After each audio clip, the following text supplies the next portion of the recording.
এখানে ব্লক ভাঙার পরে তারা একেবারে যমুনা যে মাননীয় প্রধান উপদেষ্টা বাসভবন অবধি চলে গেছে। শাহবাগের মতো একটা গুরুত্বপূর্ণ মোড়, আমরা কিন্তু তারপরও কিচ্ছু বলি নাই তাদেরকে, আমরা কখনো বলিও না যে ভাই এখান থেকে উঠে যাও, যদিও মানুষের ব্যাপক দুর্ভোগ হচ্ছিল। আমরা কয়েকবার রিকোয়েস্ট করেছিলাম। তো আজকে সকালে আমরা মন্ত্রণালয়ে যোগাযোগ করেছিলাম, করার পরে এটা অনেক পজিটিভ ছিল যে আপনারা জানেন ইতিমধ্যে কিন্তু একটা প্রজ্ঞাপন জারিও হয়ে গেছে, যেটা তারা চাচ্ছিল। ওই সময়টাতে আমি তাদের যখন এরা এদিকে চলে আসে তার আগেই কিন্তু ওদের নেতৃত্বের সাথে আমার কথা হচ্ছিল।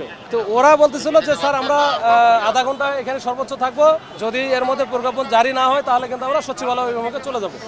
বলো ঠিক আছে, তোমরা কিছুক্ষণ আধা ঘন্টায় থাকো, আমি একটু যোগাযোগ করতেছি, যত দ্রুত দেওয়া যায় এটা দেওয়ার ব্যবস্থা করতেছি। তো এর মধ্যে দেখছেন হুট করে তারা কিন্তু ওই যে যমুনার দিকে ইন্টারকন্টিনেন্টাল মোড়ে আমাদের যে ব্লকেট আছে এখানে দৌড়ায় তারা সব চলে আসলো, আমরা জানি না, আমরা পিছনে পিছনে দৌড়ে আসছি। এখানে ব্লক ভাঙার পরে তারা একেবারে যমুনা যে মাননীয় প্রধান উপদেষ্টা বাসভবন অবধি চলে গেছে। এরপরে ওখান থেকে আমরা কিছু ফোর্স ওখানে জড়ো হয়ে তাদেরকে প্রতিরোধ করে ওখান থেকে আস্তে আস্তে তাদেরকে ঠেলে নিয়ে আসার চেষ্টা করেছি, তারপরেও কাজ হয় নাই। এরপর আমরা ওয়াটার ক্যানন নিয়ে এসে পানি মেরে হালকা ডিসপার্স আমরা করেছি, করার পর ওখান থেকে নিয়ে আসার পরে যে এখানে এখন হচ্ছে ব্লকের বাইরে চলে আসছি, এরা এখানে অবস্থান নিচ্ছে। আমাদের বেশ কয়েকজন গুরুতর আহত হয়েছে, তারা প্রচুর ইট মারছে, আর ওই যে তাদের কাছে যে হেক্সা চাকু টাইপের ছিল, এটা কয়েকটা জায়গায় আমাদেরকে মারার কারণে আমাদের কয়েকটা ছেলেপেলে কিন্তু এখন গুরুতর আহত। এবং আমি আমার এখানে দেখছেন যে আমার এখানে ব্যাপক আকারে মানে লাগছে, আমি যেহেতু সামনে ছিলাম তো ইচ্ছা মতো মারছে, তাদেরও আহত হতে পারে।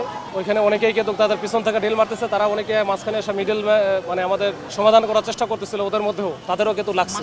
আমরা সংখ্যাটা নির্দিষ্ট করে বলতে পারবো না, আসলে বিভিন্ন জন বিভিন্ন দিকে চলে গেছে, হাসপাতালে গেছে, কেউ হয়তো ফার্স্ট এড দিয়ে আমরা যেখানে বিভিন্নভাবে আমরা আসি, তো এটা পরে হয়তো জানাতে পারবো। আর আন্দোলনকারী আমরা এই মুহূর্তে যে তারা বুয়েটের স্টুডেন্ট, আমরা কিন্তু প্রথম থেকেই খুবই সফট নমনীয় ভূমিকা পালন করেছি, আমরা ধরতেও যাই না, তারপরেও কিন্তু তারা খুবই অ্যাগ্রেসিভ, এখনো দেখেন খুবই অ্যাগ্রেসিভ। তো এইটা তো আসলে হইতে পারে না। শান্তিপূর্ণ আন্দোলন কখন থাকে, যে আমাদের ব্লকের ভিতরে যখন একেবারে যমুনার মাননীয় প্রধান উপদেষ্টা বাসভবনের উপরে ঢুকে যায় তখন কি আর শান্তিপূর্ণ থাকে?